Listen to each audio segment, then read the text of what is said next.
Boa tarde. Hoje é sexta-feira, 17 de julho. Agora são 3 horas e 43 minutos. Essa é a nossa transmissão de número 85 desde o início da pandemia. Quem vai atualizar os dados hoje sobre o avanço da doença em Rio Preto é a gerente da Vigilância Epidemiológica, Andréa Negri. Boa tarde, Andréa. Boa tarde a todos. Então, vamos apresentar os casos do coronavírus aqui no município de Rio Preto. Até o momento, nós temos 33.709 casos notificados da doença. Esse asterisco a gente colocou na apresentação porque ainda o sistema do Ministério da Saúde ele está em manutenção, por isso ele está bastante instável, impossibilitando a extração dos dados. Por isso que os dados desse sistema chamado eSUS, eles foram atualizados até o dia 15 de julho. Mas nós estamos trabalhando com as informações que são enviadas por laboratórios, pelo sistema do Instituto Adolfo Lutz, chamado GAL, que é Gerenciamento de Amostras Laboratoriais, e resultados de laboratórios particulares. Então, esses dados que nós estamos apresentando agora são praticamente resultados de exames coletados e que foram lançados de ontem para hoje. Então, testados até o momento, temos 24.702 pessoas, 18.929 foram negativos para a doença e 5.773 casos confirmados. Desses, 160 óbitos, 6 óbitos a mais além de ontem. E o sistema que a gente chama de casos graves, que chama CIVEP, para síndrome respiratória aguda grave, é um sistema que está funcionando normalmente, por isso que esse dado está mantido. Então, nós conseguimos avaliar os casos graves, que é o principal para esse momento, que são 826 casos graves confirmados, e desses, 486 já tiveram alta e estão recuperados. Nosso coeficiente de incidência da doença está em 1.253 casos de Covid para cada 100 mil habitantes. Próximo. Então, como vocês viram na apresentação, de ontem para hoje, nós tivemos o acréscimo de 515 casos confirmados da doença, em torno aí de 9% do total de casos que já foram confirmados até agora. E aí temos também os 6 óbitos que foram que ocorreram de ontem para hoje. Próximo. Então, nessa comparação com o Estado, Brasil e mundo, nós tiramos esse dado do site da SEAD, do SEAD, que foi atualizado hoje também. Então, São Paulo está com uma variação diária de casos, o Estado de 2%, o Brasil de 2%, o mundo de 2%. E nós tivemos aí quase 10% de variação de um dia para o outro. Óbitos, nós tivemos uma variação de 4%. E a letalidade nossa, que é o nosso melhor indicador, comparado aí com essas outras localidades, está de 2,8%. Próximo.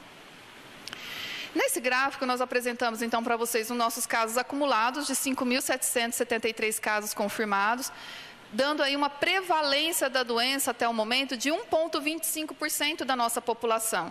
Nós temos no município, a projeção publicada de 460 mil habitantes, então 5.700 correspondem a 1,25%. Ainda, considera-se aí um percentual baixo de contaminação, mas isso é realmente assim comprovado laboratorialmente.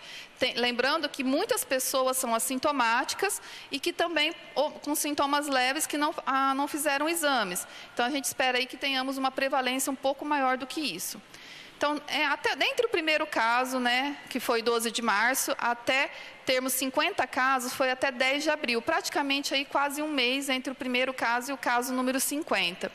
Depois do caso 50 para o caso 100, foram mais 19 dias, de 100 casos para 200 foram mais 8 dias, de 200 casos para 400 mais 9 dias, e aí dobrou de 400 para 800 mais 19 dias, 800 para 1.600, 12 dias, e de 1.600 para 3.200 foram 17 dias, que foi no dia 1º de julho, aproximadamente. Então, nós já estamos no dia 17 de julho, não dobrou, a dobragem seria de 6.400 casos, porém, estamos aí numa ascendência importante do número de casos. Próximo. Aqui, nós vamos apresentar para vocês a média de atendimentos por dia das unidades respiratórias da nossa cidade, que até o momento eram 4, 5, né? E agora nós ampliamos com mais 3. E as UPAs, começando aí da semana 17, que estávamos atendendo em torno de 129 pacientes dia, agora nós já estamos atendendo 631 pacientes por dia, né? 6 vezes mais do que 12 semanas atrás. Próximo. Para vocês entenderem, então, assim, uma das nossas preocupações aqui no município, né, embora os casos estejam aumentando, os casos internados aumentam proporcionalmente a isso.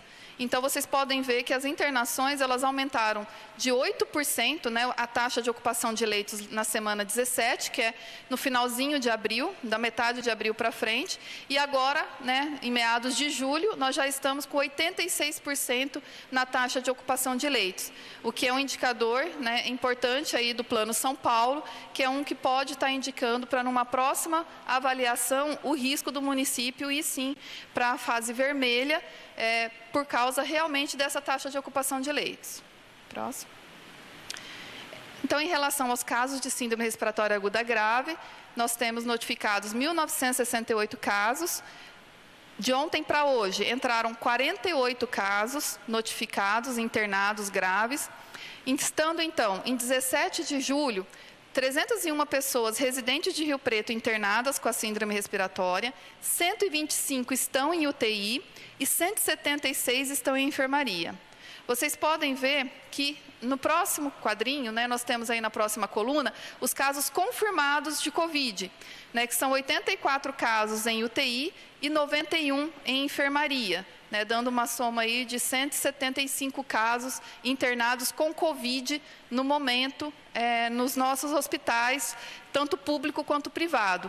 E em UTI, vocês podem ver que 67% dos pacientes que estão em UTI são, sim, pacientes Covid confirmado, e nós temos aí uma avaliação da média de permanência desses casos em torno de 9 dias em UTI. Então, um paciente, né, ocupa um leito de UTI em torno de 9 dias. Então, um leito de UTI, na verdade, é ocupado por 3 pacientes, em média, por mês, porque a cada 9, 10 dias ele ocupa por outro. Então, em 30 dias, são 3 pacientes que ocupam esse leito. Por isso que a gente tem muita preocupação, porque não é um leito que tem uma grande rotatividade.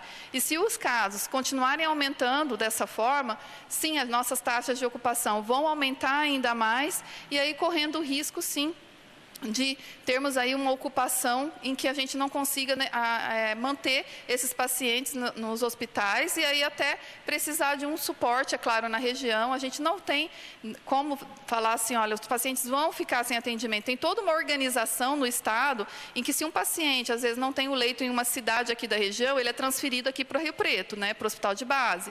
Não tendo esse leito no hospital de base, ele é transferido para um outro hospital aqui da região, né? E é isso que foi feito também com São Paulo, pode ser que aconteça no interior. Nesse momento ainda não há essa necessidade, mas se vir a acontecer, estaremos sim, né? Essa rede de hospitalar, ela já está organizada.